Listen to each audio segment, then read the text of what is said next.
नमस्कार, आप देख रहे हैं आर पार। आपके साथ मैं राहुल देव अवस्थी। नीट परीक्षा में हुई धांधली और पेपर लीक जैसे गंभीर मुद्दों पर प्रधानमंत्री नरेंद्र मोदी ने कड़ा रुख अपनाते हुए देश को एक बड़ा और ठोस आश्वासन दिया है। अपने ट्वीट के माध्यम से प्रधानमंत्री ने स्पष्ट किया कि इस मामले में त्वरित न्याय सुनिश्चित करने के लिए फास्ट ट्रैक कोर्ट का गठन किया जाएगा और दोषियों को जल्द से जल्द अंजाम तक पहुंचाया जाएगा। जब देश का मुखिया स्वयं लिखित रूप से इतना बड़ा और स्पष्ट आश्वासन दे रहा हो तो उसे महत्वहीन समझना बड़ी भूल होती है। यह छात्रों के भविष्य के प्रति सरकार की प्रतिबद्धता का एक बड़ा मजबूत प्रमाण दिखाई दिया, लेकिन इस सकारात्मक कदम के बाद विपक्ष का एक अलग ही चेहरा दिखाई दिया। जो सीजेपी कल तक केवल शिक्षा मंत्री धर्मेंद्र प्रधान के इस्तीफे की मांग कर रही थी, पीएम के ट्वीट के तुरंत बाद उनका एजेंडा बदल गया। अब वो सीधे प्रधानमंत्री का इस्तीफा मांग रहे हैं। इससे साफ हो जाता है कि इनका उद्देश्य छात्रों को न्याय दिलाना नहीं, बल्कि नेपाल, बांग्लादेश और श्रीलंका की तर्ज पर भारत को अस्थिर करने का है। अगर ऐसा कोई सोचता है तो क्यों ना सोचे। ये लोग एक लोकतांत्रिक तरीके से चुनी गई सरकार को गिराकर सिस्टम में अराजकता क्या फैलाना चाहते हैं। दूसरी ओर इस पूरे आंदोलन का सबसे बड़ा चेहरा रहे और इसके लिए भूख हड़ताल तक करने वाले सोनम वांगचुक के साथ जेपी नड्डा की बातचीत जारी है। वांगचुक का दृष्टिकोण ज्यादा रचनात्मक है। उनके मांग पत्र में केवल इस्तीफे की जिद की बजाय इस बात पर जोर दिया गया है कि संसद में इस पूरे मामले पर एक सार्थक चर्चा होनी चाहिए। जब आंदोलन को लीड करने वाला व्यक्ति ये मान रहा है कि समस्या का समाधान बातचीत से होगा, तो राजनीतिक दलों को भी ये बात समझ लेनी चाहिए कि इस देश में लोकतंत्र और चर्चा का सबसे बड़ा मंच संसद ही है। यदि सरकार संसद में इस संवेदनशील मुद्दे पर चर्चा के लिए पूरी तरह तैयार है, तो फिर विपक्ष इसके लिए तैयार क्यों नहीं है। यदि विपक्ष को इस्तीफे की ही मांग करनी है, तो वो मांग भी संसद में चर्चा के दौरान मजबूत तरीके से रखी जा सकती है।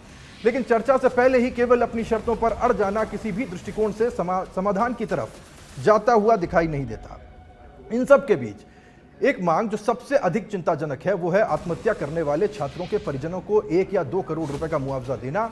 समाज को इस पर बहुत ही गंभीरता से सोचना होगा। अगर असफलता के कारण की गई आत्महत्याओं पर इतना बड़ा आर्थिक मुआवजा दिया जाने लगा, तो ये एक बेहद खतरनाक मनोवैज्ञानिक मिसाल कायम कर सकता है। यह डर वास्तविक है कि मानसिक रूप से निराश बच्चों के मन में यह घातक विचार बैठ सकता है कि अगर वो कुछ नहीं कर पाए तो आत्महत्या करने से उनके परिवार को करोड़ों की आर्थिक राहत मिल जाएगी। हम बच्चों की मानसिक संबल, हौसला और न्याय उनको देना चाहते हैं, जो कि प्रधानमंत्री के फास्ट ट्रैक कोर्ट वाले फैसले से सुनिश्चित होता दिख सकता है। आत्महत्या को किसी भी प्रकार से महिमा मंडित या आर्थिक लाभ से जोड़ना समाज के और युवाओं के लिए आत्मघाती कदम हो सकता है। समाधान सकारात्मक चर्चा और न्याय प्रक्रिया में ही है, न कि जिद में। ऐसे में सबसे बड़ा सवाल यह है कि आखिर कब संसद में देश के इस गंभीर मुद्दे पर सार्थक चर्चा होगी, जो पूरा देश देखना चाहता है।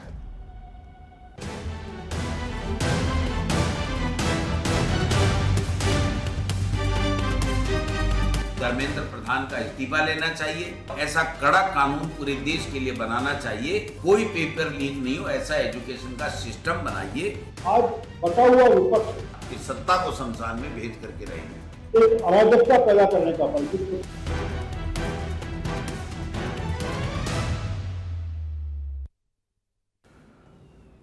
और चर्चा के लिए तमाम खास मेहमान मेरे साथ जुड़े रहेंगे। सुमन शर्मा जी पूर्व महिला आयोग की अध्यक्ष हैं, बीजेपी से हमारे साथ जुड़ी रहेंगी। Suman ji, after long time बहुत स्वागत है आपका। अपने प्रशासनिक फैसलों के लिए जाने जाने वाले और स्मार्ट डिसीजंस के लिए जाने जाने वाले पूर्व आईएएस जगरूप सिंह यादव साहब हमारे साथ रहेंगे। यादव सर, आपका बहुत स्वागत है। और डॉक्टर मिथिलेश जैमिनी, जाने माने राजनीतिक विश्लेषक, हमारे साथ रहेंगे। जैमिनी सर, आपका बहुत बहुत स्वागत है। सबसे पहले सुमन मैम, मैं आपके पास में आ रहा हूं। सुमन जी, ये बताइएगा, क्या मन बना लिया है कि धर्मेंद्र प्रधान साहब का इस्तीफा नहीं होगा? अगर हो जाता तो काम बन जाता, सब अपने अपने काम पर चलते, हमारे पास भी कोई दूसरा टॉपिक आता, हम डिबेट करते। राहुल जी, अभी आपने इस कार्यक्रम की शुरुआत में जो रिपोर्टिंग की, उस रिपोर्टिंग से ही मैं अपनी बात की शुरुआत करना चाहूंगी। इस्तीफा किस बात का? इस्तीफा किस बात का? अगर पेपर लीक हुआ, ये दुखदाई है, हम सब लोगों के लिए बहुत दुखदाई है। युवा सड़क पर बैठे हैं, ये भी बहुत कष्टप्रद है। लेकिन जैसे ही पेपर लीक हुआ, उसको लेके जो त्वरित गति से कार्रवाई हुई, क्या वो कार्रवाई आपको संतोष प्रदान नहीं करती है? 13 लोगों की गिरफ्तारी हुई, उसके बाद आज प्रधानमंत्री जी का ट्वीट और लिखित में जवाब आया कि फास्ट ट्रैक कोर्ट के माध्यम से हम इसको और गति देके किसी को बख्शा नहीं जाएगा, एक भी अपराधी इससे बच नहीं सकता और कड़े से कड़े कानून के तहत उसको दंड मिलेगा। सुप्रीम कोर्ट के जजेस की निगरानी में सारी चीजें होंगी। सारी चीज तो सामने आ गई। फिर इस्तीफा का मतलब क्या है? अगर इस्तीफे ही बहस का विषय आज बनेगा तो मैं आपको याद दिलाना चाहूंगी, हमारे कांग्रेस के कोई साथी यहाँ नहीं बैठे हैं। अगर वो बैठे होते तो मैं उनको याद दिलाना चाहूंगी कि हाँ, तो वो अभी होते तो ज्यादा अच्छा लगता, क्योंकि याद कीजिए, जब ये तुलनात्मक विषय नहीं है, लेकिन विषय जब उठाई जाती है तो उसके पहले की भी वो घटना याद करनी चाहिए कि जिस राजस्थान में पिछली सरकार में युवाओं ने किस प्रकार का दंश झेला, इस बेरोजगारी और ये सारी चीजों का, पेपर लीक का एक बहुत बड़ा मतलब नेक्सस चला और देश में राजस्थान पेपर लीक में मशहूर हुआ। और उसके जो आज मुखिया कांग्रेस के बने हुए हैं मिस्टर डोटासरा, वो उस समय शिक्षा मंत्री थे। जब एक पत्रकार ने उनसे पूछा कि आप शिक्षा मंत्री हैं, 19 पेपर लीक हो चुके हैं, आप इस्तीफा देंगे? तो अगर मेरे पास ऑडियो होता तो मैं अभी आपके चैनल पे सुनाती। उन्होंने क्या कहा? मैं शिक्षा मंत्री हूँ, मैं क्यों इस्तीफा दूंगा? हमारा माध्यमिक बोर्ड काम कर रहा है, वो सब चीजें हो रही है। तो अब वो किस मुंह से धर्मेंद्र प्रधान जी क्या है? वो शिक्षा मंत्री नहीं है क्या? ये सवाल तो बनता है ना पूछने का। नहीं, सही बात है, तो इस प्रकार की बेतुका बातें, देखिए ये आंदोलन अब छात्रों का नहीं रहा। पहली बात तो मैं क्लियर करूं, ये आंदोलन उन लोगों का हो गया जो देश की अखंडता को तार तार करना चाहते हैं। वहां नारे लगते हैं कश्मीर की तरह कि मतलब आजादी आजादी, प्रधानमंत्री को पीटेंगे, संसद को तोड़ डालेंगे, बस नाम रहेगा अल्लाह अल्लाह, देश के टुकड़े गैंग वहां पहुंच गए। मतलब इस तरह के नारों का नीट से क्या संबंध है? नीट पे तो कोई चर्चा, वहां एक लाइन हमने नहीं सुनी। तो इस प्रकार के आंदोलन का मतलब, और राजस्थान के नेता लोग, चाहे मुख्यमंत्री, पूर्व मुख्यमंत्री अशोक गहलोत हो, चाहे डोटासरा जी, उनको शर्म आनी चाहिए, अपने गिरेबान में देखना चाहिए कि राजस्थान इस दंश को कैसे राजस्थान के युवाओं के साथ कुटाराघात किया। और उनकी ही नेता, आज उनको मैं सदन के बाहर सुन रही थी, कह रही थी प्रियंका गांधी जब वो राजस्थान में आई थी और पेपर लीक हुआ था, गहलोत और सब लोग के मंच पे उन्होंने बोला कि राजस्थान में पेपर लीक हुआ है, लेकिन ये कोई हम लोग चेष्टा कर रहे हैं, इसमें सरकार की कोई मतलब दोष नहीं है, कोशिश हो रही है। ये बात कहने वाले लोग जिनके शासन काल में, मैं ये तुलना भी नहीं करूंगी राहुल, कि उनके 2006 में, 2009 में, 2011 में, और उसके पहले भी कितने पेपर लीक हुए, कितने बवाल हुए, और आज ये 2014 का बहाना लेके इस प्रकार का माहौल बना रहे हैं। हमारे मंत्री ने वार्ता कर ली, हमारे सब लोग उनसे आग्रह कर रहे हैं कि सदन के दरवाजे खुले हैं, आइए सदन में बहस करेंगे। सदन से क्यों भाग रहे हैं? ये सवाल उठता नहीं है क्या? बिल्कुल सवाल उठता, मैं पूछना चाहता हूं, लेकिन अभी कांग्रेस के प्रतिनिधि हैं नहीं, वो आए तो पूछें। आपने कहा मजा आएगा, हम भी वो मजा चाहते हैं, लेकिन मैं डॉक्टर मिथिलेश जैमिनी सर, ये चीज जानना चाहता हूं, क्या आपको नहीं लगता कि कांग्रेस के पास नैतिक आधार पर इस तरह से विरोध करने का कोई हक नहीं है? क्योंकि जो पिछले राज्य के कार्यकाल में हुआ, उसके बाद वो इस पर उस तरीके से मुखर नहीं हो पाएंगे। वो अगर इस्तीफा दे देते तो आज वो इस्तीफा मांगने की स्थिति में होते, या फिर इन दोनों चीजों को अलग अलग देखना चाहिए? देखिए, कांग्रेस का एक छुपा हुआ साइलेंट पॉलिटिकल एजेंडा है, वो क्रिएट करना चाहते हैं मनमोहन सिंह सरकार जैसा कार्यकाल, जिसमें कई मंत्रियों पर इस्तीफे लगे, आरोप लगे, इस्तीफे ले लिए। दूसरी तरफ अन्ना आंदोलन के बाद, हाँ, अन्ना आंदोलन के बाद, अब दूसरी तरफ नरेंद्र मोदी जो कल्ट पॉलिटिक्स कर रहे हैं, यानी एक व्यक्तित्व तो सबसे बड़ा है, अगर नरेंद्र मोदी झुक गया तो क्या होगा? शायद कांग्रेस भूल गई 2015 में जब सुषमा स्वराज और वसुंधरा राजे पे एक आरोप लगा था कि ललित मोदी को पुर्तगाल भगा दिया, तो राजनाथ सिंह ने 24 जून को कहा था कि हमारे यहाँ इस्तीफों की परंपरा नहीं है। लेकिन उस बयान को भूलकर वो चाहते हैं कि क्या जिस तरीके से मनमोहन सिंह सरकार के पहले एक अन्ना आंदोलन हुआ था, उसको इसमें देखा जाए। लेकिन दूसरी एक इंपॉर्टेंट चीज है जो हनुमान बेनीवाल ने कही कि राहुल गांधी या कांग्रेस का कोई भी प्रतिनिधिमंडल जब वो सीजेपी का प्रदर्शन चल रहा था या सोनम वांगचुक अनशन कर रहे थे तो गए क्यों नहीं? ये एक इंपॉर्टेंट है। उसके बाद एलओपी कोई छोटा मोटा आदमी नहीं होता, प्रधानमंत्री के बाद नंबर 2 होता है। राष्ट्र की सबसे अभेद मानी जाने वाली सुरक्षा की सड़क माने जाने वाली प्रधानमंत्री निवास के आगे जाकर धरना देना, क्या दुनिया को ये मैसेज देने जा रहे हैं कि ये भारत का लोकतंत्र जो अपना अमृतकाल मना रहा है, वहां असहमति को कोई अधिकार नहीं है, वहां बोलने पर कोई हक हकूक नहीं है। आप लोकसभा में 4 दिन हो गए, जनता का करोड़ों रुपए टैक्स खर्च हो रहा है, वो वार्ता को तैयार नहीं है। लोकसभा अध्यक्ष ओम बिरला कह चुके हैं कि सरकार और हम तैयार हैं सदन में चर्चा करने को। आप इस आंदोलन से केवल धर्मेंद्र प्रधान को हटाने से क्या होगा? आप कोई एडवाइस दीजिए, कोई इस चर्चा में कोई ऐसा उपाय ला के दीजिए जो फुल प्रूफ हो।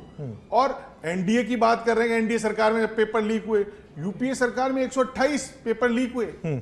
तो ये जो तमाम मुद्दा है, ये राष्ट्रीय मुद्दा है। अब इसको आप इस राष्ट्रीय मुद्दे को, नौजवानों के भविष्य से जुड़े मुद्दे को आप गोविंद सिंह डोटासरा और अशोक गहलोत से पूछा जाना चाहिए कि जब आप प्रदर्शन कर रहे थे तो आपके साथ नीट के कितने विद्यार्थी थे? एक विद्यार्थी नहीं था।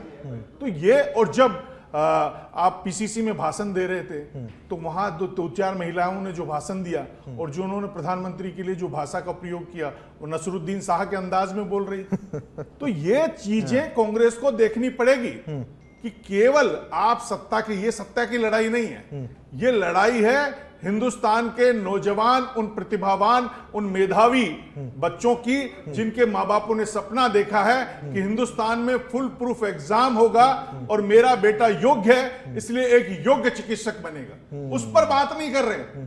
धर्मेंद्र प्रधान का इस्तीफा दो, मोदी का इस्तीफा दो। अब सीजीपी वालों को देख लीजिए, पहले नड्डा के घर मिल लिए, अब कह रहे हम नहीं मिलेंगे, अब हमारी मांग है प्रधानमंत्री को हटा देंगे। अब बड़ा अजीब है इस देश में, जिस लोकतंत्र को आज लोकमान्य बाल गंगाधर तिलक की जयंती है, आज चंद्रशेखर आजाद की जयंती है, आज संत रविदास की जयंती है, जिन्होंने कहा कि राष्ट्रवाद पहले है, हिंदुस्तान पहले है। हाँ। उस हिंदुस्तान की सरजमीन पर जैसे कोई मुगलों का काल हो, जैसे कोई अंग्रेजों का काल हो, ऐसी आवाजें उठाई जा रही कि लोकतंत्र हम मांग करेंगे प्रधानमंत्री को हटाने की। ये कौन सा नेपाल बनाना चाहते हो भाई?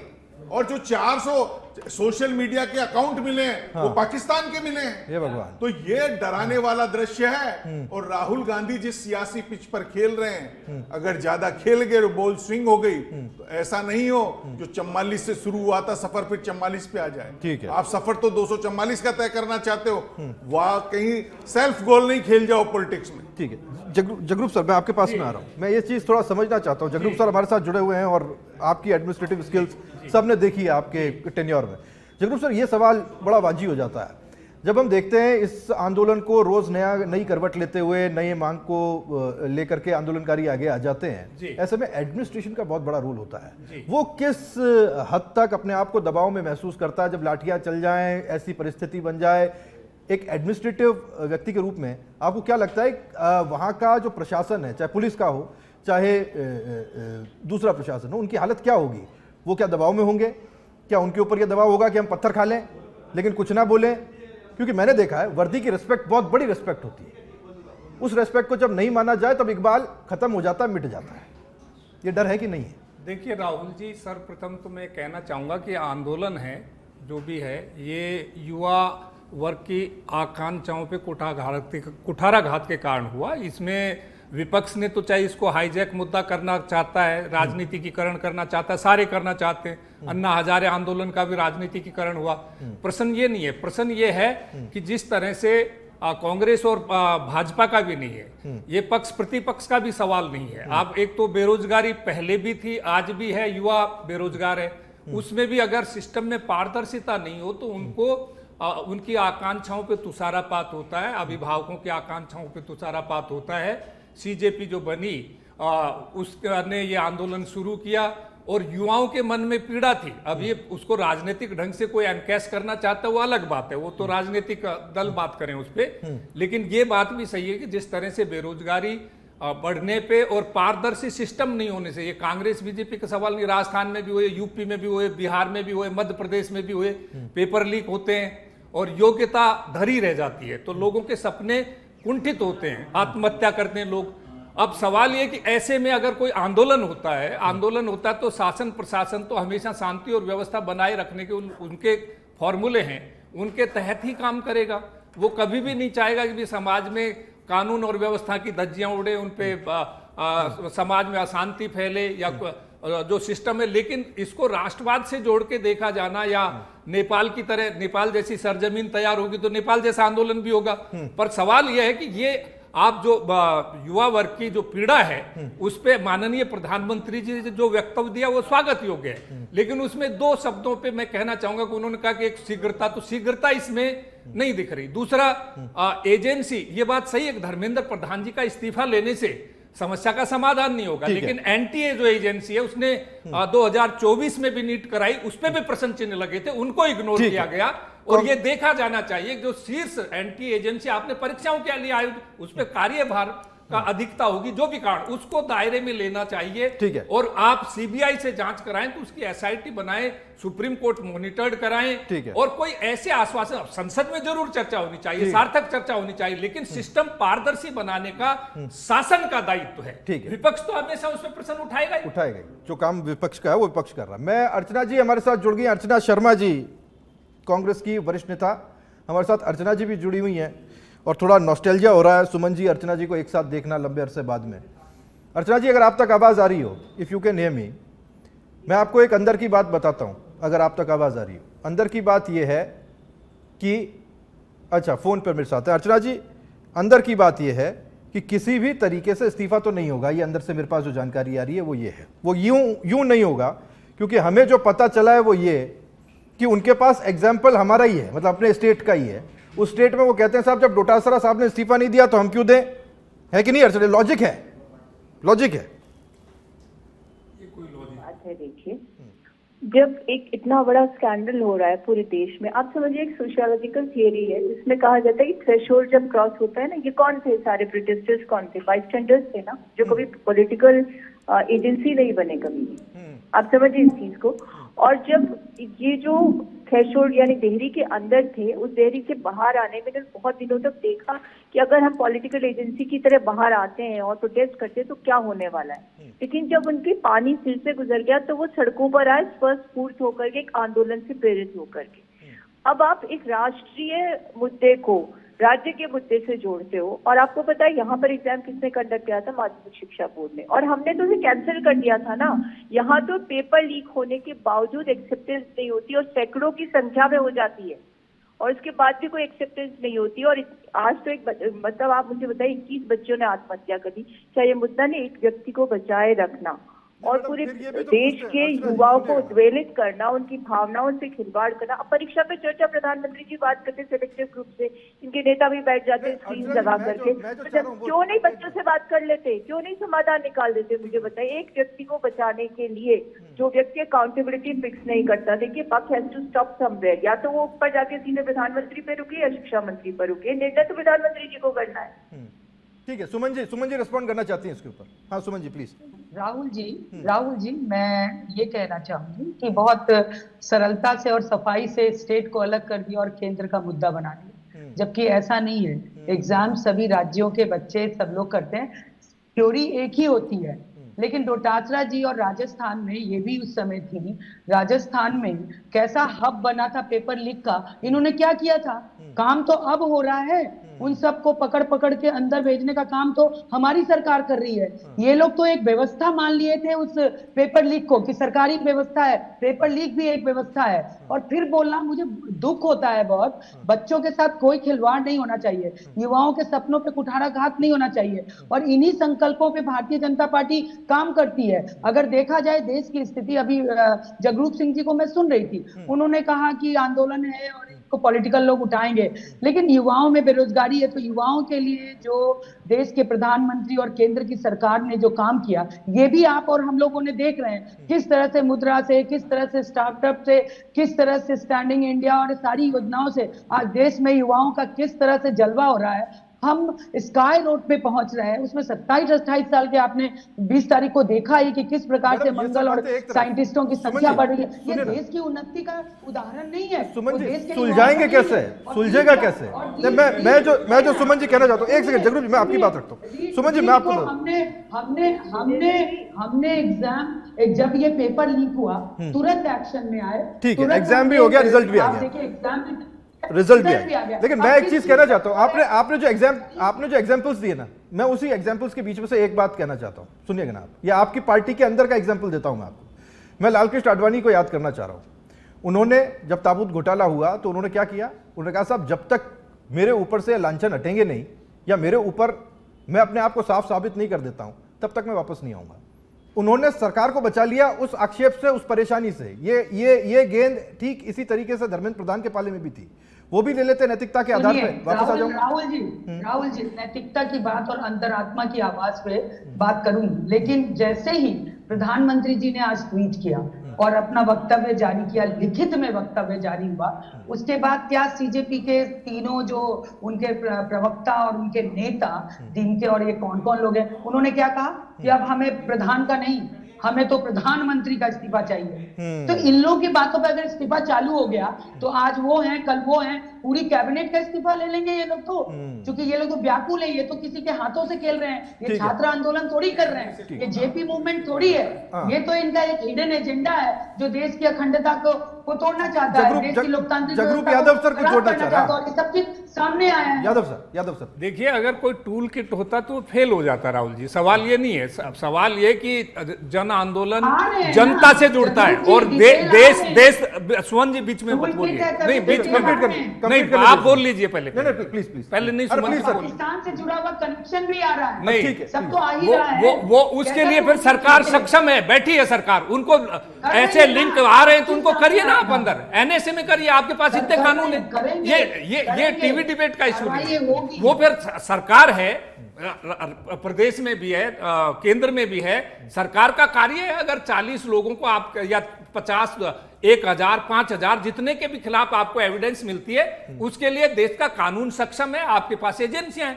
मैं इस पे नहीं कहना चाहता, मैं ये कहना चाहता हूं दो बातें, कि आप ये कहो कि भाई राष्ट्र लोगों से बनता है, जो भी पीड़ा है, राष्ट्र की पीड़ा है, उसमें बेरोजगारी बहुत अहम मुद्दा है, ये बात सही है, प्रधानमंत्री जी ने मुद्रा योजना लाई उससे, लेकिन उससे रोजगार सृजन असर की मैं रिपोर्ट का उल्लेख करना चाहूंगा कि 1,80,00,000 लोग 10वीं यानी उच्चतर शिक्षा में जाते हैं, उसमें से 20 लाख परस्यू नहीं करते।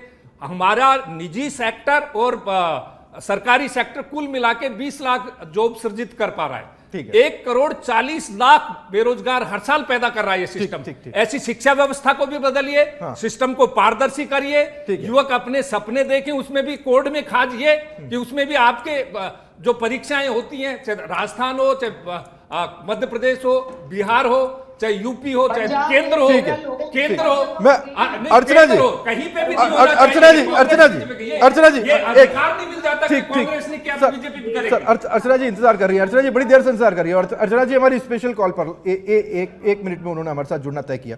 अर्चना जी मैं आपके पास में आ रहा हूं, अगर आप तक आवाज आ रही हो अभी, ये बहुत जरूरी चीज है। देखिए समझिएगा कि ये सारी चर्चाएं जो आज हम यहां बैठ करके कर रहे हैं ना, ये सारी की सारी चीजें संसद के अंदर संभव है, और वहां नेता प्रतिपक्ष जब इस बात को रखेंगे जो आप कहना चाह रही हैं और पूरे दम के साथ रखेंगे तो मजा आ जाएगा। नहीं तो ये होना चाहिए, संसद के अंदर चर्चा हो तो बेहतर है। आज हम टीवी डिबेट्स में ये सब कुछ कर रहे हैं अर्चना जी, क्यों हम भाग रहे हैं संसद के अंदर जो चर्चा हो रही है उससे? अर्चना जी, राहुल जी यही तो दुविधा है कि संसद की गरिमा का हनन हुआ निरंतर 10-12 वर्षों में, और सेंचुरी ऑफ रिपब्लिक के रूप में रिक्लेम किया जाना चाहिए, ये मुद्दा ऐसा है। और जो भी इस बर्बरता को, निर्ममता को, इस संवेदनहीनता को युवाओं के प्रति डिफेंड कर रहा है, मैं समझती हूँ देश का सबसे बड़ा दोषी है वो। ये पार्लियामेंट का सबसे बड़ा मुद्दा होना चाहिए, बाकी सारे मुद्दे कौन हो जाने। मैडम कह तो रहे ना कि आइए बात कीजिए, अब बात कर ही नहीं रहे तो।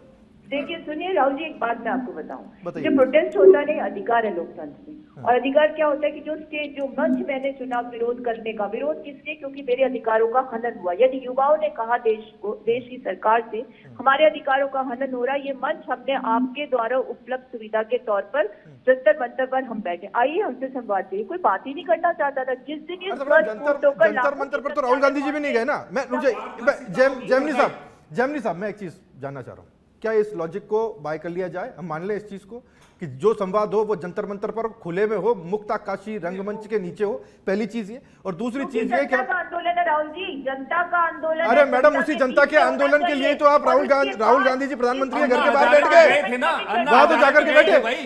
रात को संसद लगी थी, ऐसी क्या बात है, जन आंदोलन होगा, आ जाओ संसद में, नहीं हो जाएगा, हो जाएंगे दो हाथ। गई थी ना, पूरी कैबिनेट गई थी, रात को संसद लगी थी, क्या बात करते हो? राहुल जी हाँ, मैं जैमिनी जी वही बात होनी चाहिए क्या? मैं जैमिनी सर, एक बार जैमिनी सर को कह देनी चाहिए प्लीज। सर देखिए, सबसे बात अभी जगरूप जी कह रहे थे अन्ना हजारे आंदोलन की, शायद ये भूल गए कि मनमोहन सिंह तो बेचारे ने सुलझा लिया था, लेकिन सोनिया के 2 सिपह सालारों को वो नागवार गुजरा और मनमोहन सिंह अपनी जगह बैठे रह गए और पैदा हो गए केजरीवाल। ये किसी से छुपी हुई नहीं है। दूसरी जो इंपॉर्टेंट चीज है वो ये है कि सचिन पायलट जिस दिन जयपुर में ही थे जब डोटासरा जी और अशोक गहलोत वाटर कैनन से भीग रहे थे, वो इसलिए नहीं आए क्योंकि उन्होंने एक बयान दिया था कि रीट की चीट में ऐसा कौन सा चोर आया था जो रीट लेवल 1 का तो पेपर चुरा के ले गया और दूसरा छोड़ गया, ऐसा धर्मात्मा चोर कौन आया था? और वही आदमी अजमेर से लेकर जयपुर तक नंगे पैर आया था। तो ये जो इंपॉर्टेंट चीज है उसको भुलाया नहीं जा सकता। और अगर राहुल गांधी वास्तव में ही चाहते हैं कि पेपर लीक के खिलाफ उनके दिल में है, हमारे ये कहा जाता है कि पहला पत्थर वो फेंके जिसने पाप ना किया जो पापी ना हो।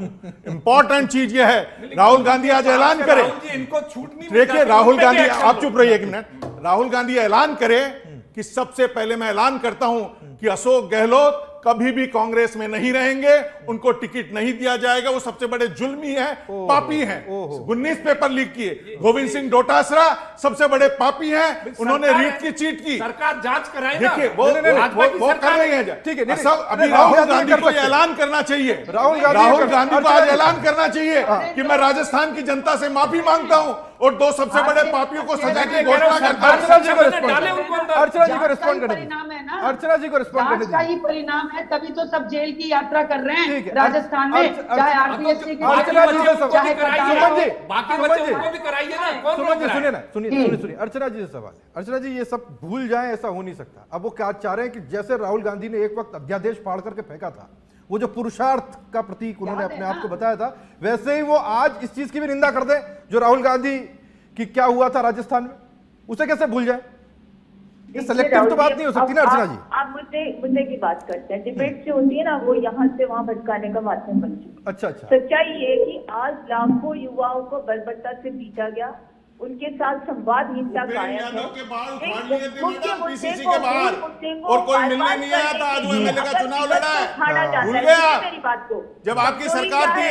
सबसे बड़ी कमजोरी क्या है सत्ता पक्ष की कि वो अपनी जिम्मेदारी सुनिश्चित नहीं करना चाहते, विगत को आधार बनाकर अपनी सारी जो गैर जिम्मेदारियां उन पर पट्टा डालने का प्रयास करते हैं। आज जो उसका समाधान निकाली वर्तमान में सीधा कीजिए, अतीत में नहीं। आज प्रधानमंत्री जी फास्ट ट्रैक की घोषणा नहीं करते, हम जिम्मेदार और जवाबदेही वाली सरकार है, तभी इसमें निर्णय हो रहा है, वरना केवल गोल गोल बातों से कुछ नहीं होता है। हम तो वो करके दिखाए, हम तो रीट के पेपर को करवा के दिखाए, हुआ कि नहीं, रिजल्ट आया कि नहीं, हमारी जिम्मेदारी पे क्वेश्चन मार्क नहीं लगा सकते आप। भारतीय जनता पार्टी और नरेंद्र मोदी की सरकार पे क्वेश्चन मार्क नहीं लग सकता। आप एक एक करके सुमन जी अर्चना जी एक दिल्ली हज को नहीं जाती है, क्योंकि देखिए गहलोत साहब ही कहते थे कि हर गलती कीमत मांगती है। लेकिन आज प्रदेश पूछ रहा है, रुकिए अर्चना जी 1 सेकंड, अर्चना सुमन जी 1 सेकंड, आज प्रदेश पूछेगा नैतिकता का कौन सा आधार है साहब कि जिस व्यक्ति के समय में उसी के शिक्षा मंत्री रहते हैं और जैमिनी साहब इस पर रिस्पॉन्ड करेंगे, वही आकर के ये सवाल उठाए कि साहब शिक्षा मंत्री जो केंद्र में बैठे हैं वो इस्तीफा देते। वाह राहुल जी, भाई वाह राहुल जी, जिस आदमी ने राहुल गांधी को पप्पू की उपाधि दी, उसकी पत्नी को आरपीएससी बनाया जाए, अपने चीफ सेक्रेटरी की पत्नी को आरपीएससी मेंबर बनाया जाए, अपने सुरक्षा अधिकारी को आरपीएससी मेंबर बनाया जाए, चेयरमैन बनाया जाए और जांच नहीं हो, और पीएसओ पेपर लीक में पकड़ा जाए, डीपी जारोली से पूछताछ नहीं हुई, उसने कहा कि अगर मेरे से पूछताछ हुई तो मैं पोल खोल दूंगा। ये तो भजन लाल जी भी बोले बाड़े हैं, क्योंकि उनके साथ सुभाष गर्ग घूमता था, अपनी जगह सुभाष गर्ग घूमता था, जांच अपनी जगह। अर्चना जी सुभाष गर्ग को बचाने के चक्कर में रीट की चीट में हाई कोर्ट में लिख के दिया कि हम जांच नहीं कराना चाहते। जैमिनी जी आप कराओ और जेल में कराना चाहिए। लेकिन इतना सब होने के बाद सुमन जी मैं वही बात कर रहा हूं, सुमन जी सुने ना, सुमन जी मैं वही कह रहा हूं, इतना सब होने के बाद अर्चना जी ऑडेसिटी इतनी है कि जिनके कार्यकाल में वो सब हुआ वही आए और बोले कि साहब मुझे शिक्षा मंत्री का इस्तीफा राहुल जी चाहिए। एक और वाह। कह दूं, ये जो भीड़ आई है ना, ये निकाय चुनाव और पंचायत चुनाव के भीड़ में है। कांग्रेस में 100 आदमी नहीं आते प्रदर्शन में। हाँ। अभी जो 2 दिन में भीड़ आई है भाग्यशाली है। ठीक है अर्चना जी प्लीज रिस्पॉन्ड कीजिए। कितने लोग बिठा रहे हैं समझ नहीं आ रहा, जो चाटुकारिता की पराकाष्ठा करे। आरोप लगना एक अलग बात है, साबित होना अलग। आज देश के बच्चों ने बताया, हैक करके बताया कि आपकी साइट कितनी वल्नरेबल है, कितनी मैनिपुलेटिव है। आज जो वर्तमान मुद्दा है उससे मुंह छुड़ाने के लिए आप ऐसे आरोपों को लगा रहे हैं जिनका कोई आधार नहीं है, जिनमें कोई सत्यता नहीं है। आज जो वर्तमान में स्थिति उसका समाधान निकालिए ना। सर्व समाज का मुद्दा है। आपकी पार्टी के लोगों के सोशल मीडिया पे कमेंट सुनिए, वो खुद जवाब नहीं चाहते। क्यों बताना चाहते हो? चाटुकारिता की पराकाष्ठा कर दी आपने। सदन में बुला रहे हैं, सच्चाई से सदन में आइए, बहस आज गलत मुद्दा है कि जिम्मेदार और कौन है? सदन में नहीं और आएंगे। सैकड़ों पेपर लीक का ये क्या जिम्मेदार बात है है? केंद्र के सदन स्तर में पर। आके आज तो एक इस्तीफा छत्र मांगिए। राजधानी भारतीय सदन जनता में भी पार्टी वही होता है जो अर्चना जी सुमन जी में हो रहा है। सदन में वही होता है जो अर्चना जी में सुमन जी में हो रहा है। सबसे बड़े कायर होते हैं, डरपोक होते हैं, जवाबदेही से बनने का काम करते हैं। नहीं मैडम बात वो जहां हम पहुंचे थे वहीं की वहीं राहुल रही। जी, ये सारी की सारी कॉकरोचों की ये लड़ाई सारी में- बातें ये सारी कॉकरोचों की लड़ाई में बातें क्रोकोडाइल आ गए हैं। कॉकरोच की लड़ाई में क्रोकोडाइल आ गए हैं। सच्चाई ये है, इसको पॉलिटिकल इन्होंने स्टंट बना लिया। मासूम बच्चों के आंसुओं से किसी को कोई मतलब नहीं है। राहुल गांधी 20 दिन विदेश घूम के आए थे, एक बार नहीं गए, किसी को नहीं भेजा।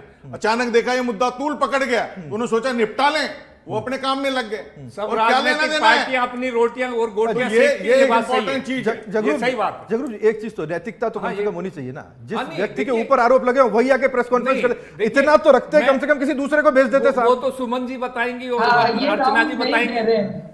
मैं ये कहना चाहता हूं, ये बात सही है कि देश में जो व्यवस्था है उसके लिए सीधे तौर पे शिक्षा मंत्री धर्मेंद्र प्रधान जी जिम्मेदार नहीं, लेकिन उनकी पारदर्शिता लाने की जिम्मेदारी है। नैतिकता की। एनटीए पे पहले भी सवाल उठे थे, उसको पहले क्लीन चिट नहीं मिलनी चाहिए थी। बात यह है, ठीक है तो सवाल एक धर्मेंद्र प्रधान जी और प्रधानमंत्री जी की तो पता नहीं क्यों मांग कर रहे हैं। वो तो वो आंदोलनकारी जाने, मैं कोई आंदोलन से सीधे जुड़ा हुआ नहीं हूं।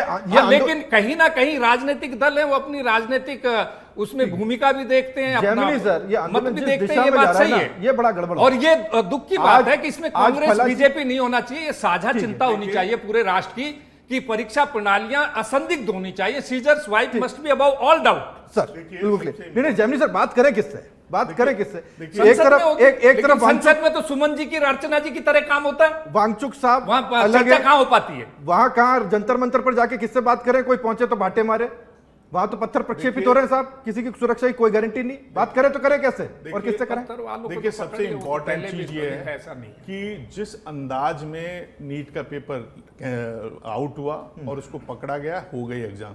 एनटीए 2017 में बनी, 2026 तक 5 पेपर वहां से लीक हुए, उसमें जो नेट का वो भी है। और सबसे इंपॉर्टेंट चीज है कि मॉरल जो इंटीग्रिटी है वो पूरे देश में घटती जा रही है। कल हमने देखा जोधपुर में, बाड़मेर में, जो जोधपुर जयनारायण व्यास विश्वविद्यालय की एग्जाम में हमने पेपर लीक एग्जाम कॉपी करते हुए देखा। तो ये कहीं न कहीं पूरे सिस्टम को रिवाइव करने की दरकार है और इसके लिए स्ट्रांग पॉलिसी बनाई जाए, उसको लागू किया जाए और इसको राजनीति से नहीं जोड़ा जाए। बच्चों के भविष्य का मामला है, पारदर्शिता और ना बीजेपी ना अर्चना जी, कांग्रेस। और ये संसद में ये- चर्चा ये- हो यही और बात है। संसद में अर्चना- कठोर कानून बने।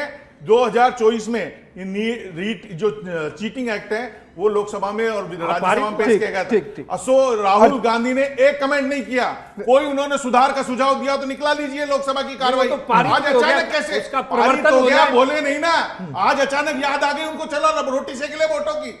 अर्चना ये जी नहीं चलेगा डबल गेम। जनता सब जानती है गूगल का जमाना है, ठीक है। एआई का जमाना है। ठीक है अर्चना जी, डबल गेम है क्या? राहुल गांधी जी जो कुछ कर रहे हैं वो 2024 डबल में गेम एक है शब्द क्या? दो लोकसभा ये तो में। सारे के सारी चीटिंग चीजें के संसद लिए में बोला, डिस्कस हो उन्होंने सकती है कैसे ना। रोकी जाए, क्या सुझाव हम क्यों दिया चाहते हैं जाए? कि पीपल के वो पेड़ के विदेश नीचे पढ़ के बात आए, हो? वो तो सुझाव दे सकते ये तो थे। सारी बातें कर लेंगे हम संसद राहुल के गांधी अंदर। जी भूमिका को छोड़ के आंदोलन की बातें कीजिए ना, उसमें पारदर्शिता होनी चाहिए, अर्चना- उत्तरदायित्व होना चाहिए। यादव साहब एनटीए एजेंसी की अर्चना जी को रिस्पॉन्ड करने दीजिए प्लीज। हाँ Archana ji please please please Archana ji please. Point आने की बात है कि संसद में चर्चा हो, अकाउंटेबिलिटी फिक्स हो, कैसे आप सुधार करेंगे उसकी बात हो, जुडिशियल इंक्वायरी हो कि किसने लाठीचार्ज का आदेश जाए बच्चों के ऊपर। ये सारे मुद्दे जिसको संसद में अर्चना चर्चा करें होगी। कैसे? आप तो करना ही नहीं चाह रहे हो ना राहुल अर्चना गांधी जी। कोई डबल गेम नहीं खेल रहे हैं।